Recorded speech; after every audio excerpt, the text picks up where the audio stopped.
Ma'am एक बहुत बड़ा मिसकंसेप्शन है या कंसेप्शन है जो भी है, क्या मास्टरबेशन से स्पर्म काउंट पे फ़र्क पड़ता है? मास्टरबेशन से अगर आप बहुत अर्ली मास्टरबेशन स्टार्ट कर रहे हो तो डेफिनेटली स्पर्म काउंट पे फ़र्क पड़ता है। At a very early age when you just starting teenagers और वो सब स्टेजेस पे। ओके।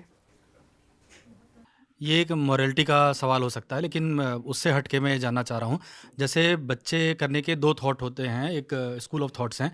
एक पहले ये होता था कि जब आप 60 साल के होंगे तो आपका बच्चा किस एज का होगा और दूसरा जो आजकल देखने को मिलता है कि बहुत ज़्यादा एज हो जाती है, करीब 40-40 साल के लोग हैं। मैं जानता हूँ कई लोगों को जिन्होंने अभी शादी नहीं की है।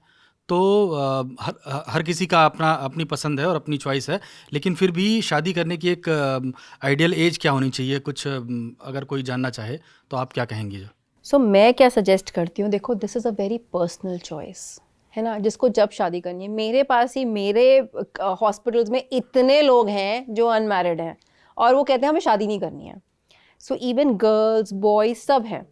सो मैं अपनी जितनी भी लड़कियां उनको सजेस्ट करती हूँ, भाई अगर अभी शादी नहीं करनी है ना, एग फ्रीजिंग करा लो। बॉयज़ को बोल रहे हैं स्पर्म फ्रीजिंग करा लो। देखो आप अपनी एज नहीं रोक सकते हो, with age egg count definitely कम होने लगता है। और मेन को लगता है भाई 60 साल में भी हम जवान हैं, स्पर्म तो आ ही जाएगा। ऐसा होता नहीं है, क्वालिटी तो ख़राब हो रही है ना स्पर्म की। सो इम्पॉर्टेंट है कि आप अपनी जल्दी से अपनी फर्टिलिटी प्रिजर्व तो करा लो। फिर शादी ना करना, देखो इट्स अ पर्सनल चॉइस, उसमें I can't comment. But egg freezing is a blessing. मेरे पास बहुत कपल्स आते हैं जिनको शादी लेट करनी है, जिन्होंने शादी कर भी ली है और प्रोफेशनली एंगेज्ड हैं कि भाई आप एग फ्रीजिंग कर लो, जब बेबी करना होगा I will come back. Cancer patients आते हैं एग फ्रीजिंग कराने के लिए। सो दिस स्पर्म फ्रीजिंग कराने थोड़े कम लोग आते हैं, सिर्फ कैंसर वाले आते हैं। बट इट्स एन अवेयरनेस कि भाई अगर आप 40 ईयर्स के हो गए हो, आपको शादी नहीं करनी है, तो स्पर्म फ्रीज करा लो अपना। कभी ना कभी शायद आगे चल के कोई मिल जाए जिससे आप कंपैटिबल हो जाओ, तो एटलीस्ट।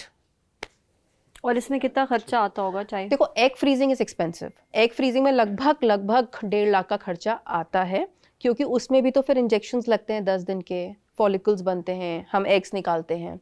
स्पर्म फ्रीजिंग तो बहुत सस्ता है, 5,000 रुपये में हो जाता है। और ये कभी भी यूज़ कर सकते हैं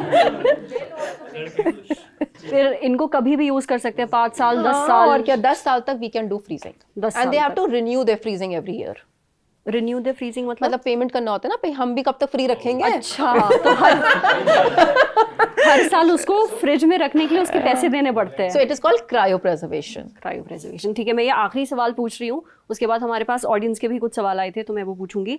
आखिरी सवाल मेरा ये है कि बहुत सारे कपल्स जो आईवीएफ कराना चाह रहे हैं और वो ढूंढ रहे हैं किसी डॉक्टर को या क्लिनिक को, किन बातों का ख्याल वो रखें और उसको ध्यान में रख के ही वो क्लिनिक या डॉक्टर सिलेक्ट करें? सबसे पहले डॉक्टर गौरी के पास आए और जो नहीं आ सकते वो I mean आ सकते हैं, अब तो I have so many clinics across, but whatever. So सबसे इम्पॉर्टेंट ये है कि अब I mean बहुत सारे हैं, बट वही हो जाता है ना कि पेशेंट को भी कैसे पता चलेगा कि ये क्लिनिक अच्छा है, रिजल्ट्स अच्छे हैं। आजकल इतने एडवर्टीजमेंट्स चल रहे हैं कि हमारी लैब अच्छी है, हम रिजल्ट दे रहे हैं। सो वही होता है, वर्ड ऑफ माउथ से आप जाओ, किसी का हो गया है तो वो सुन के जाओ। बट इम्पॉर्टेंट ये है ना कि जब भी जाओ डॉक्टर को ये बोलो, भाई मुझे आप सब कुछ क्लैरिटी में दिखाओ।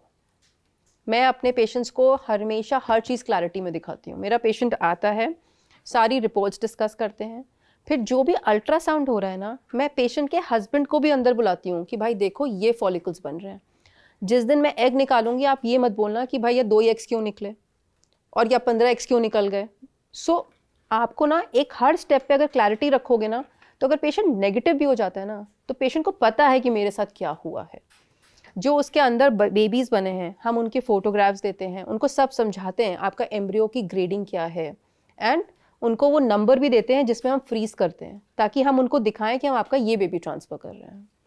सो transparency at every step patient should take from the hospital.